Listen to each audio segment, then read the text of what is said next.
Alors, vous l'avez compris, nous sommes dans l'excellence, ici, dans le parc du château de Fontainebleau. Et comme tous les jours, Nathalie Schrein-Guillermin a été chercher le meilleur de l'artisanat français dans la région, bien entendu, Nathalie. Et c'est une terre de cheval. Donc pas étonnant qu'à quelques kilomètres d'ici, à Saint-Hillier, se trouve l'un des plus importants fabricants de selle de cheval. L'un des meilleurs au monde. Il s'agit de la sellerie de Bruno Delgrange, qui a reçu le prestigieux label Entreprise du patrimoine vivant. Et le parcours de Bruno est d'autant plus remarquable qu'il a commencé il y a 40 ans dans son grenier. Et aujourd'hui, il emploie une vingtaine de personnes et il fournit les plus grands cavaliers au monde. 9 h du matin, aux écuries du chapitre. Christophe a rendez-vous avec Fiona.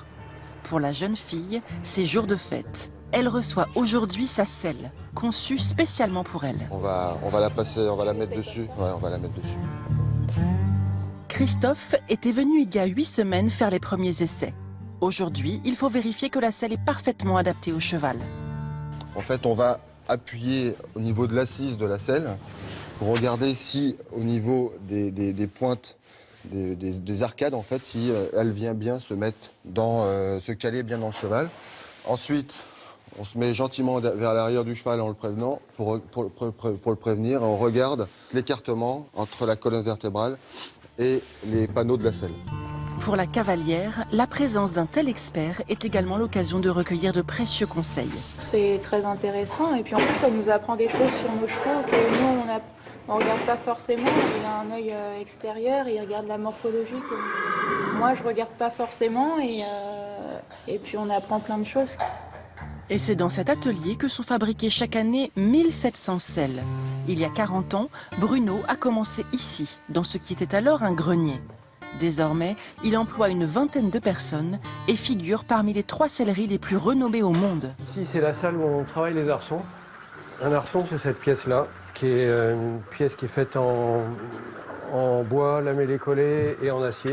Ça consiste dans un premier temps à tendre 2 sangles dans la longueur et ensuite à tendre 3 ou 4, suivant la taille, sangles dans la largeur, ce qui va légèrement plier l'arçon et lui donner sa forme.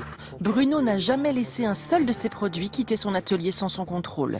Juste après l'assemblage final, il examine chacune des selles. C'est assez surprenant, mais c'est vrai, ça fait 40 ans que je fais ça. Et c'est toujours le même plaisir de le regarder et de le toucher. Parce que s'il y a quelque chose qui ne va pas, jusque-là, ça a fonctionné. Normalement, je le vois tout de suite. C'est pour ça que j'ai la réputation de ne voir que ce qui ne va pas. Aux Jeux Olympiques de Rio, 10 cavaliers dont Pénélope Le Prévost, médaillée d'or française, ont fait confiance à Bruno. Grâce à cette exigence et à ce savoir-faire, sa sellerie seine-et-marnaise est devenue un incontournable dans le milieu équestre. Une belle entreprise Splendide, qui porte Nathalie. haut les couleurs de la France. Alors on va rester dans l'univers du cuir, dans l'univers du cheval, mais dans la maroquinerie. Finalement, ça paraît assez logique. D'ailleurs, une des plus grandes marques de luxe françaises, avec son cuir de couleur orange, pour ne pas la nommer, a commencé dans la sellerie de luxe, en fait toujours aujourd'hui. Et passé plutôt à la maroquinerie et à l'habillement. Ensuite à la maroquinerie. Bah, une fois qu'on sait travailler le cuir, on peut tout faire.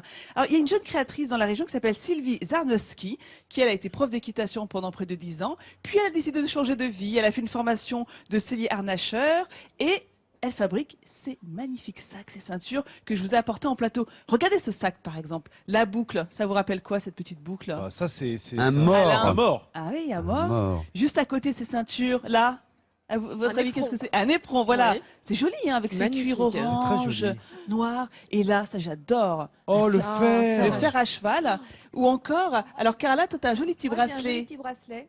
Avec un Couleur petit- violet avec Un là, fer. pareil, Ça se la porte boucle sur les en- moufles, c'est comme ça? Non, pas comme ça. On a la boucle en fer à cheval également. Et toi, Hélène? Moi, j'ai un bracelet rouge avec un mors aussi de cheval et puis un magnifique sac à main avec un étrier. Voilà, en fait, t'es Voilà, raccord. superbe. Je suis raccord, voilà. Non, alors j'en profite juste pour rappeler qu'elle travaille que les meilleurs cuirs, comme les plus grands maroquiniers. Et d'ailleurs, juste petit rappel, vous savez que souvent quand on achète un sac à main, on voit écrit des mentions du style cuir pleine fleur, croûte de cuir. Alors je ne sais pas si vous savez faire la différence, mais sachez que le must en matière de cuir, c'est ce qu'on appelle le cuir pleine fleur. C'est le cuir qui se retrouve sur la surface de la peau de l'animal, celle qui est protégée par les poils. Donc c'est le cuir, c'est la peau qui a été, qui n'a pas du tout souffert, qui n'a pas eu non plus de traitement en particulier. Voilà. C'est ce qu'il y a de plus beau. Et la croûte, c'est la partie qui est contre la peau de l'animal. Voilà, c'est toujours important de savoir contre parce la que chair. contre la chair de l'animal, C'est ça, pardon. l'intérieur en fait du cuir, quoi, Voilà. le dessous. Cuir pleine fleur, c'est le top D'accord. du top. La croûte de cuir, ça reste du cuir. Juste vérifier qu'il y a bien écrit cuir véritable. Parce que parfois, vous avez des cuirs recomposés. Et voilà. Ah bon Donc ça, c'est important On pour peut être sûr de utiliser ce le qu'on mot cuir achète. pour du synthétique ou pour de Mais bien l'aggloméré. sûr, mais bien sûr. Hein. Ah bah non, c'est Et en moche, plus ça. traité chimiquement parfois. Donc voilà. Donc cuir véritable, déjà, ça vous donne une indication très importante sur le cuir que vous achetez. Vous savez où vous mettez votre argent. Voilà, j'ai fini. Et alors pour ceux qui sont intéressés par les créations de Sylvie, bien évidemment, on vous mettra tout sur france3.fr. Et pour les céleris haut de gamme de Bruno Delgrange, la même chose. Merci Nathalie, toujours très à la pointe de l'artisanat français.